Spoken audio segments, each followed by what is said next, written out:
Salut à tous et bienvenue sur motovert.com pour un nouveau podcast. On est au Grand Prix de France dans le paddock, dans la structure Just One. Just One, c'est une marque de casque et on y retrouve un certain Christophe Pourcel. Salut Christophe. Salut Jordan. Bon Christophe, qu'est-ce que tu fais ici? Grand Prix de France, j'étais au Grand Prix d'Angleterre la semaine dernière. Donc voilà, je suis sous la tente Just One. Je suis ambassadeur de la marque. Donc voilà, je fais pas mal de vidéos, photos, beaucoup de marketing pour eux. Et ensuite, je gère aussi les budgets pilotes pour la France et pour les États-Unis. Donc c'est un début de reconversion, on dirait. Donc la retraite n'aura pas duré très longtemps. La retraite a duré, enfin retraite moto.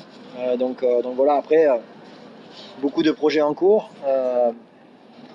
Donc c'est sympa, déjà commencer à bosser avec une marque comme ça, être ambassadeur de la marque. Ensuite, je fais pas mal d'autres boulots.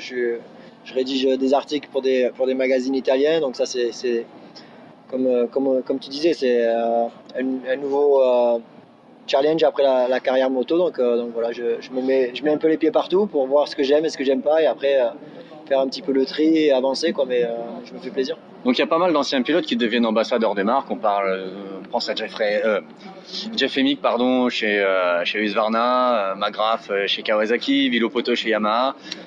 C'est entre guillemets un nouveau job qui a tendance à se généraliser. Donc toi, tu es parti sur une marque de casque. En quoi consiste ce job? C'est faire du relationnel avec les fans, avec le public, présenter les produits? Surtout avec Just One, nous maintenant on a des tenues, donc équipement complet, casque et lunettes, et éventuellement des bottes pour dans quelques années.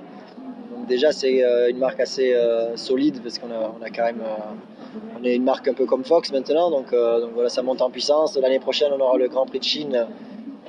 Grâce à Just One, parce que la compagnie est de Chine et ensuite les bureaux sont en Italie. Donc je suis ambassadeur. En fait, ça consiste à faire pas mal d'événements, de pubs pour eux, et beaucoup de photos, vidéos, faire de la moto de temps en temps, aller sur quelques events.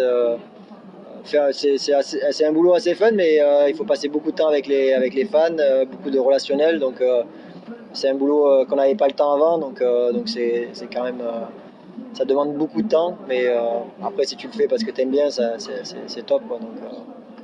C'est vrai que dans ta carrière, tu as souvent été un petit peu dans ta bulle, mais on en avait un petit peu discuté ensemble hors micro, et c'est une nécessité, je pense, c'est ce que tu m'expliquais, une nécessité d'être dans sa bulle quand on est sur des courses pour rester performant. Aujourd'hui, tu as le temps de t'ouvrir aux fans, et c'est quelque chose que tu apprécies.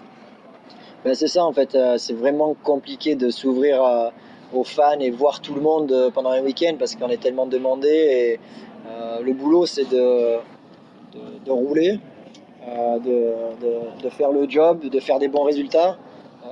Dans nos contrats c'est la priorité, donc s'il n'y a pas de résultat on n'a pas de guidon, et puis c'est compliqué, donc voilà, moi je me fermais vraiment dans mon week-end, je me concentrais. Il y a quand même encore pas mal de pilotes qui font ça. Après, on voit que les pilotes, c'est difficile à les voir pendant les GP.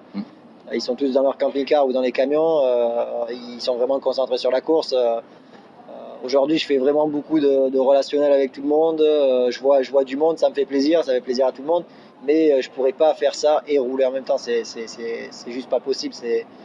On utilise pas mal d'énergie à faire ça aussi. On est beaucoup demandé toute la journée. Donc, c'est soit tu roules, soit tu prends des photos. Donc il faut à un moment donné faire un choix, et voilà, donc il faut vraiment rester concentré dans sa course, rester dans sa bulle, et puis être dispo de temps en temps, mais c'est très compliqué.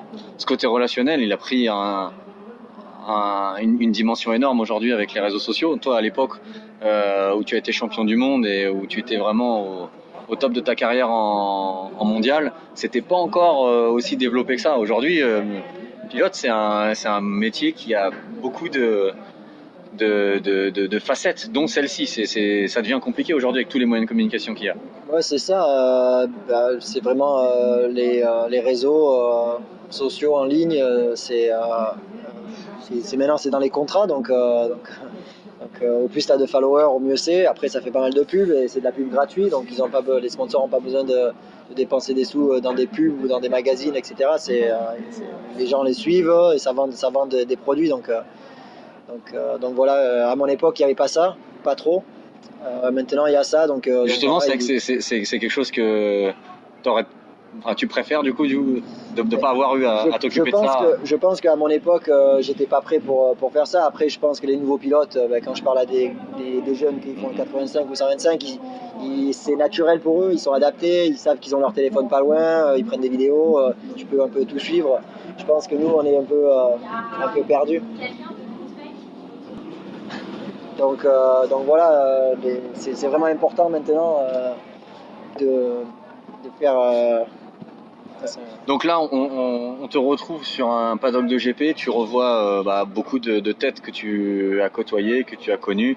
Je pense notamment à Tony Cairoli, qui est toujours devant aujourd'hui. Quel regard tu as maintenant sur cette scène MXGP Enfin, aujourd'hui, c'est vraiment bien d'avoir une vue extérieure de la discipline, aussi des paddocks, de la presse. Donc on peut vraiment voir tout le monde. Habituellement, on n'a pas le temps. Donc déjà voir Anthony Cairoli toujours aux avant-postes, c'est déjà très bien. Ensuite, il a quand même de la concurrence cette année avec Airlings. Mais franchement, le plateau 450 de cette année, des 3-4 dernières années, j'ai parlé avec Clément de Salle la semaine dernière et voilà, on disait que ça a vraiment bien évolué. C'est toujours les mêmes pilotes devant, mais c'est vachement homogène. Il y a quand même 10-15 pilotes. Je crois que la semaine dernière, Nagel était à peu près 15e. Je veux dire, ça se suit pas mal, ça roule vraiment fort. Il y a quand même beaucoup de pilotes qui ont gagné des manches. Je veux dire, ils ont beaucoup d'expérience, donc c'est quand même un beau championnat comparé au championnat américain. Ça n'a rien à voir. Le niveau est quand même vraiment élevé ici en Europe. Aux US, le problème c'est qu'avec les supercross, tout le monde se blesse et du coup en motocross on retrouve que 3, 4, 5 pilotes vraiment top et ensuite on retrouve des pilotes privés qui font dans les 10. Et aussi qui se retrouvent dans les team usines parce qu'il n'y a plus de pilotes. Voilà, pilote remplaçant, Nicoletti, enfin, pas mal de Westing Pike, on avait vu qu'avant qu'il ait un guidon, il faisait aussi 5-6 en outdoor. Donc ouais, pour toi, selon toi aujourd'hui, la série MXGP, le niveau est plus élevé qu'en le motocross? niveau, c'est aucun doute, beaucoup plus élevé en motocross, il y a pas de, c'est sûr. Le MXGP en 450, c'est vraiment relevé. Donc, bon allez, une petite question retraite, on t'a dû y répondre un paquet de fois celle-ci, mais le fait de te retrouver derrière les barrières et de regarder les autres rouler, est-ce que c'est quelque chose qui est difficile pour toi? C'est facile à répondre, c'est non, parce que même en 2007, quand j'étais paralysé pendant un an, j'avais repris la moto parce que c'était mon boulot, etc. Mais j'ai jamais eu cette envie comme j'avais avant de vraiment, voilà, je dois rouler, je suis vraiment jaloux voilà, je suis blessé. Non, la santé c'est ma priorité maintenant, depuis ces 10 dernières années, depuis mon accident. Donc ça me dérange pas, je regarde, je me régale. Je vois Anthony qui roule vraiment bien. Donc voilà, si Tony peut gagner, moi ça me fait plaisir. S'il gagne des sous, c'est tant mieux. Je veux dire, je suis pas jaloux, je suis content pour les gens plutôt. Mais du coup, quand tu vois, là en plus on est ici au Grand Prix de France, quand tu vois un Français qui fait une bonne performance avec les drapeaux, les klaxons, ça se rappelle forcément des souvenirs. C'est des grands moments d'une vie de sportif, je pense. Ça donne envie, mais il y a un temps pour tout. Je pense que pour prendre sa retraite, il n'y a pas de bon moment. Moi, j'ai pris la retraite parce que j'ai eu mes 2 fractures au cervical, comme on en avait parlé. Donc voilà, il fallait prendre une décision. Et je pense que j'étais arrivé à un moment donné de ma carrière où c'était le moment.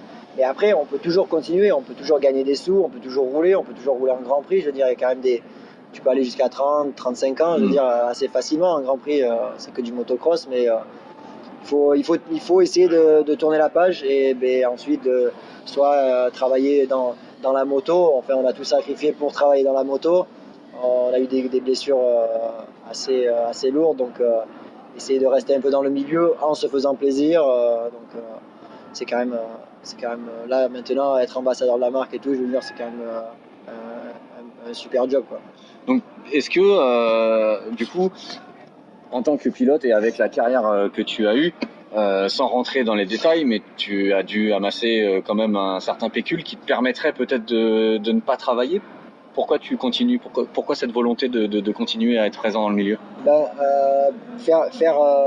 j'ai vraiment bien gagné ma vie parce que j'étais champion du monde, j'ai eu des bons contrats. Ensuite aux Double champion États-Unis, US, 2 fois vice-champion US. ensuite aux États-Unis, on est parti. J'avais vraiment des gros contrats parce que j'étais champion du monde. Donc, et ensuite, on avait des bonus énormes. Donc, il faut compter minimum 50 000 par victoire aux US. Donc, ça fait vite le compte. J'ai gagné vraiment beaucoup de courses. Les championnats, quand tu gagnes un championnat, c'est minimum dans les 500 000. Donc voilà, on a bien gagné notre vie. Je ne suis pas dépenseur, j'ai pas besoin d'autant d'argent. J'ai des sous pour 2-3 générations. Mais voilà, j'ai pas de grosse voiture. Ça me dérange pas. Moi, j'ai un petit scooter ou quoi, je suis content. Je me fais plaisir quand on habitait dans un camping avec mes parents quand j'étais petit. Donc voilà, tant que je peux manger, j'ai la santé, j'ai mes copains, la vie est belle, ça c'est vraiment top. Après, faire des projets comme Just One ou comme d'autres marques, là je travaille avec Jet Boots encore parce que c'est moi qui ai développé les On s'en bottes. souvient à l'époque, tu roulais avec. Donc voilà, on a développé ça depuis 2012, donc c'est des trucs qui me tiennent à cœur. Je vais aller au Brésil pour redévelopper encore la botte. C'est plus des projets plaisir maintenant. Just One, c'est des gens que je connais, c'est des gens qui travaillaient chez UFO avant.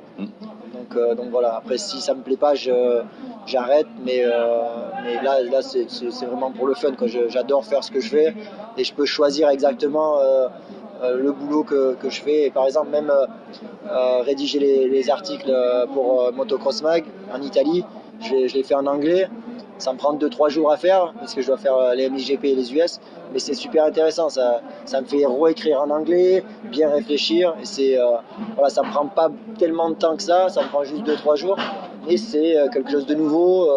C'est peut-être pas super fun, mais c'est quand même intéressant. Et moi, j'aime vraiment bien apprendre, j'aime bien les débats ouverts, j'aime bien réfléchir, avancer et se donner quelques challenges. Donc voilà, c'est le nouveau Christophe en route, quoi.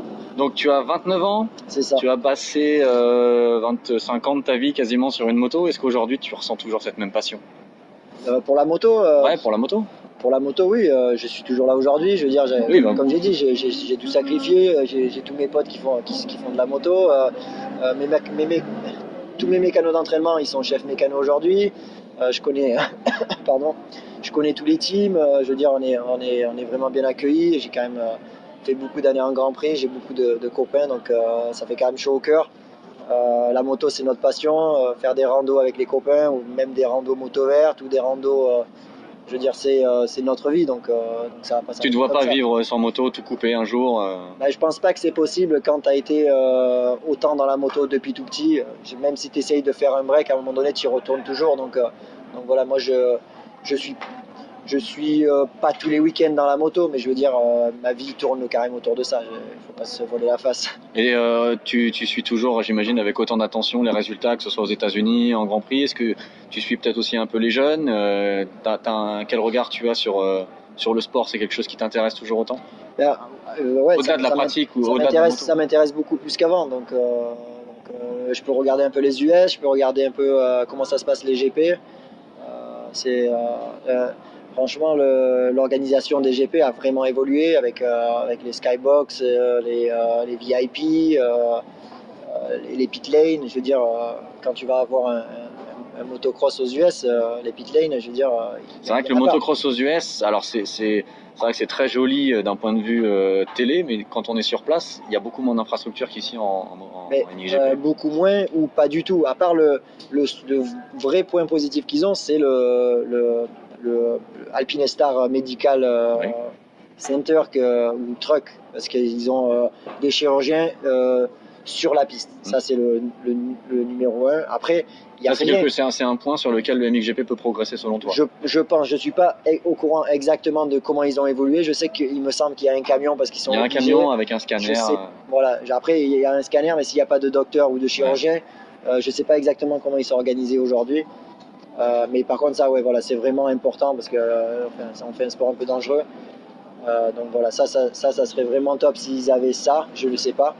Après, les teams ont vraiment évolué, les structures sont magnifiques, les hospitality beaucoup mieux que, je veux dire, aux US, ils ont des gros camions, mais il n'y a pas d'hospitality, il n'y a que des motos.